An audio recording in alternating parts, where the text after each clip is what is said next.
வணக்கம். இன்னைக்கு எந்த படத்த பத்தி பேச போறேன் அப்படின்னா, பிரதர் அப்படின்னு சொல்லி ஒரு படம் வந்துச்சு. அத பத்தி தான் பேச போறேன். எல்லாரும் பார்த்திருப்போம். பிரதர் அப்படிங்கிறது வந்து அ எல்லாருக்குமே பிரதர் பிடிக்கும். ஒரு சிஸ்டரா இருந்தாங்கன்னா, பிரதருக்கு மேல ஒரு தனி ஒரு லவ் வச்சிருப்பாங்க. பிரதர்ஹுட் லவ் அப்படின்றது ஒரு வித்தியாசமான ஒரு விஷயம். நெறைய சண்டை போடுற பிரதர் சிஸ்டர்ஸ்லாம் இருப்பாங்க. என்னதான் சண்டை போட்டாலும் அவங்களுக்குள்ள ஒரு அழகான ஒரு அன்பு இருக்கத்தான் செய்யும். எந்த நேரத்துலயும் தன்னோட சிஸ்டர ஒரு பிரதர் விட்டு குடுக்க மாட்டாங்க. ஒரு பிரதர ஒரு சிஸ்டர் விட்டு குடுக்க மாட்டாங்க. சோ அந்த மாதிரி நம்ம நெறைய பார்த்திருப்போம். இந்த படத்துல என்ன ஆகுது அப்படின்னு சொன்னா, ஒரு வித்தியாசமான ஒரு கேரக்டர் இருக்கக்கூடிய ஒரு தம்பி. அந்த தம்பிய சப்போர்ட் பண்ற ஒரு அக்கா. இதுதான் இந்த படத்த கொண்டு போகுது. அந்த அக்கா ஒரு இடத்துல கல்யாணம் பண்ணி குடுத்துடுறாங்க. பெரிய ஃபேமிலில கல்யாணம் பண்ணி குடுக்குறாங்க. அந்த ஃபேமிலி பெரிய ஒரு லெவல்ல கமிஷனர், கலெக்டர் அப்படி இப்படின்னு இருக்கக்கூடிய ஒரு ஃபேமிலி. சோ அங்க கல்யாணம் பண்ணி போனதுக்கு அப்புறம் பார்த்தா, அங்க நெறைய ரூல்ஸ் இருக்கு, அது இருக்கு. அதெல்லாம் அட்ஜஸ்ட் பண்ணி அந்த அக்கா அந்த வீட்ல வாழ்றாங்க. இவங்களும் நல்லா படிச்ச ஒரு ப்ரொஃபஸரா இருக்கக்கூடிய ஒரு அக்கா தான். சோ அந்த மாரி இருக்கிறதுனால, அவங்களுமே நல்லபடியா அட்ஜஸ்ட் பண்ணி நல்லபடியா போயிட்டு இருக்கு. பட் இந்த பிரதர் இருக்கா பார்த்தீங்களா, அவங்க ஒரு மாதிரி கேரக்டர்ல எதுக்குமே ஃபிட் ஆக மாட்டாங்க. இது இப்படி இருக்கக்கூடாது, இது இப்படிதான் இருக்கணும், இப்படி இருந்தா தான் நல்லது, இதுதான் கரெக்ட், இது ஊழல் பண்ணிட்டு இருக்காங்க, லஞ்சம் கொடுத்து இதெல்லாம் பண்றாங்க, இது பண்ணக்கூடாது, அப்படி பண்ணக்கூடாது, இப்படி பண்ணக்கூடாதுன்னு பேசுவாங்கல்ல. சோ அந்த மாதிரியான ஒரு கேரக்டர் தான். தாங்கள் குடியிருக்கக்கூடிய அந்த குடியிருப்பு, அதாவது அடுக்குமாடி குடியிருப்புலாம் இருக்கும் இல்லையா, அந்த மாதிரி இருக்கக்கூடிய ஒரு குவார்டர்ஸ் இருக்கும். அந்த குவார்டர்ஸ் கட்டி இவ்வளவு நாள் வரைக்கும் தான் நம்ம வச்சிருக்கணும், அதுக்கு மேல அந்த குவார்டர்ஸ் இடிச்சிடணும் அப்படின்னு ரூல்ஸே இருக்கு.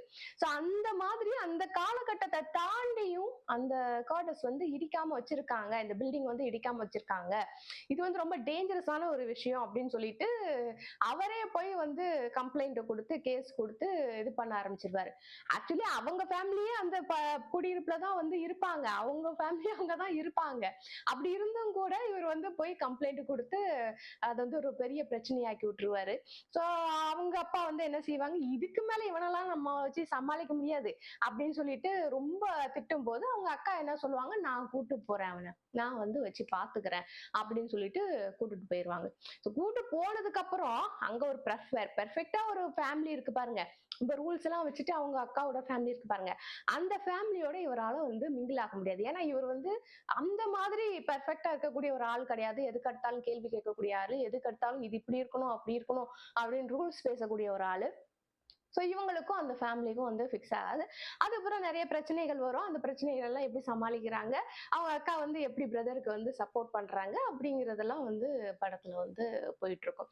இதுல என்ன ஒரு விஷயம் அப்படின்னா, ஆக்சுவலா அவங்களுக்கு பிறந்த பையன் இறந்து போயிடுவாங்க.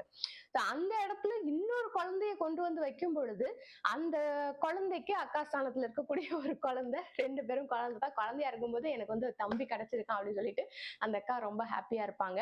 நம்மளுக்கு பிறகுல வேற ஒருத்தவங்களோட குழந்தை அப்படின்னு இருந்தா கூட அந்த குழந்தைய நம்ம வளர்ப்போம். ஏன்னா நம்ம பொண்ணு ரொம்ப சந்தோஷப்படுறா, அவனுக்கு ஒரு தம்பி கிடைச்சிருக்கிறதுக்கு ரொம்ப சந்தோஷப்படுறா, அதனால இந்த பையனை நம்மளே வளர்ப்போம் அப்படின்னு சொல்லிட்டு வளர்க்கக்கூடிய ஒரு பேரண்ட்ஸ். சோ இப்படி இருக்கக்கூடிய ஒரு தம்பி தான் அவ்வளவு தொல்லைகளை பண்ணிட்டு இருப்பாரு. எதுக்கெடுத்தாலும் கேஸ் போடுறது, கம்ப்ளைண்ட் கொடுக்கறது, இது இப்படி இருக்கக்கூடாது, அப்படி இருக்கக்கூடாதுன்னு பேசுவோம். அப்படிலாம் பேசுறவங்கள பார்த்தா நம்மளுக்கும் கஷ்டமா தான் இருக்கும். ஏன்னா நீ எந்த ஊர்ல இருக்கோ அந்த ஊருக்கு ஏத்த மாதிரி அட்ஜஸ்ட் பண்ணி வாழு அப்படின்னு தான் நம்மளுக்கு சொல்லி கொடுத்துருக்காங்க. யூரோப்ல இருந்து யூரோப்காரனாவே வாழு அப்படின்ற மாதிரி தான் பழமொழி எல்லாம் இருக்கு. சோ அந்த மாதிரி இருக்கும்பொழுது நம்ம நாடு இப்படி இருந்தா நம்ம இப்படிதான் இருக்கணும் அப்படிங்கிற மாதிரி எல்லாம் நம்ம மாறிட்டோம். நிறைய பேர் பழகிட்டோம். ஊழல் அப்படிங்கிறது பெரிய பெரிய லெவல்ல செஞ்சாதான் ஊழல்னு கிடையாது. நம்ம ரோட்ல போகும்போது ஹெல்மெட் போடலன்னு ஒரு போலீஸ் நம்மள பிடிக்கிறாருன்னு வச்சுக்கோங்க, நம்ம என்ன பண்ண நினைப்போம், சரி நான் தப்பு தான் பண்ணியிருக்கேன், என் மேல கேஸ போட்டு நீ கோர்ட்ல கொண்டு போய் நிறுத்து, நான் பாத்துக்கிறேன் அப்படின்னு சொல்லி எத்தனை பேர் யோசிக்கிறோம். ஆக்சுவலா அதுதானே பண்ணணும். நம்ம ரூல்ஸ் மதிக்கல அப்படிங்கிறப்போ நம்மள நம்ம மேல கேஸ் போட்டு கோர்ட்ல கொண்டு நிறுத்தணும், அதுதான் ப்ரொசீஜர். ஆனா நம்ம எத்தனை பேர் அந்த மாதிரி யோசிக்கிறோம்? யோசிக்க மாட்டோம் இல்லையா? ஒரு 100 200 அந்த போலீஸ்காரன் கையில கொடுத்துட்டு நம்ம இங்க இருந்து கிளம்பி போனா போதும்பா, ஏன் கோர்ட்டு கேஸ்ன்னு அலையிறது அப்படின்னு தான் நம்ம யோசிக்கிறோம். அதுவே ஊழல் தானே. இப்ப சின்ன சின்ன சின்ன விஷயமா இருந்தாலும் அதுவே ஊழல் தானே. சோ இந்த மாதிரி விஷயங்களுக்கே நம்ம பழகிட்டோம் அப்படிங்கிறதுனால கரெக்டா ரூல்ஸ் பேசுற ஒரு மனுஷனை பார்த்தா நம்மளுக்கு வந்து கோமாளி மாதிரி தான் தெரியும். ஸோ அந்த மாதிரி தான் இந்த படத்துல வந்து பிரதர் கேரக்டர்ல நடிச்சிருக்கக்கூடிய ஜெயம் ரவி அவர்கள் வந்து அந்த மாதிரிதான் இருப்பாங்க. ஸோ அத வந்து அவங்க அக்கா வந்து எப்படி சப்போர்ட் பண்றாங்க. என் தம்பி என்ன பண்ணாலும் நான் என் தம்பிய தான் சப்போர்ட் பண்ணுவேன். ஈவன் வந்து அவங்க ஹஸ்பண்ட், அவங்க மாமனார், மாமியார் எல்லாரையுமே பகச்சுக்கிட்டு கூட தன்னுடைய தம்பிக்காக சப்போர்ட் பண்ணக்கூடிய ஒரு அக்கா. அந்த மாரி இருக்கக்கூடிய ஒரு கேரக்டர சுத்தி நடக்கக்கூடிய விஷயங்கள தான் வந்துட்டு இந்த படத்துல காமிச்சிருக்காங்க. ஆக்சுவலி பிரதர் அப்படின்னு வைக்கிறதுக்கு பதிலா சிஸ்டர்ன்னு வச்சிருக்கலாம். ஏன்னா வந்துட்டு அந்த சிஸ்டர் கேரக்டர் தான் வந்துட்டு ரொம்ப ஆ அது என்ன கஷ்டப்பட்டாலும் என் பிரதர நான் விட்டு குடுக்க மாட்டேன் அப்படிங்கிற மாதிரியான ஒரு ஸ்ட்ராங்கான ஒரு கேரக்டரா இருந்துச்சு. ஓகே பரவால்ல பிரதர்ன்னு வச்சிருக்காங்க. ஏன்னா வந்து ஹீரோ வந்து பிரதரா தானே நடிக்கிறாரு. ஸோ அவங்க எப்பவுமே வந்து ஹீரோ எப்படி இருக்காங்களோ அதை பேஸ் பண்ணி தானே டைட்டில் வைப்பாங்க. அதனால வந்துட்டு பிரதர்ன்னு வச்சிருக்காங்க. நல்லா இருந்துச்சு படம். நீங்களும் இந்த படத்தை பார்த்திருப்பீங்க. இந்த மாதிரி ஒரு பிரதர் உங்க லைஃப்ல இருக்காங்களா? இல்ல இந்த மாதிரி கேரக்டர் ரூல்ஸ் பேசக்கூடிய ஒரு கேரக்டரை நீங்க இருந்து லைஃப்ல செஞ்சிருக்கீங்களா? அப்படிங்கறத மறக்காம கமெண்ட் செக்ஷன்ல சொல்லிட்டு போங்க. அண்ட் நம்மளுடைய இந்த சேனலை மறக்காம சப்ஸ்கிரைப் பண்ணிடுங்க. அடுத்த வீடியோல சந்திக்கிறேன். அதுரை. பாய்.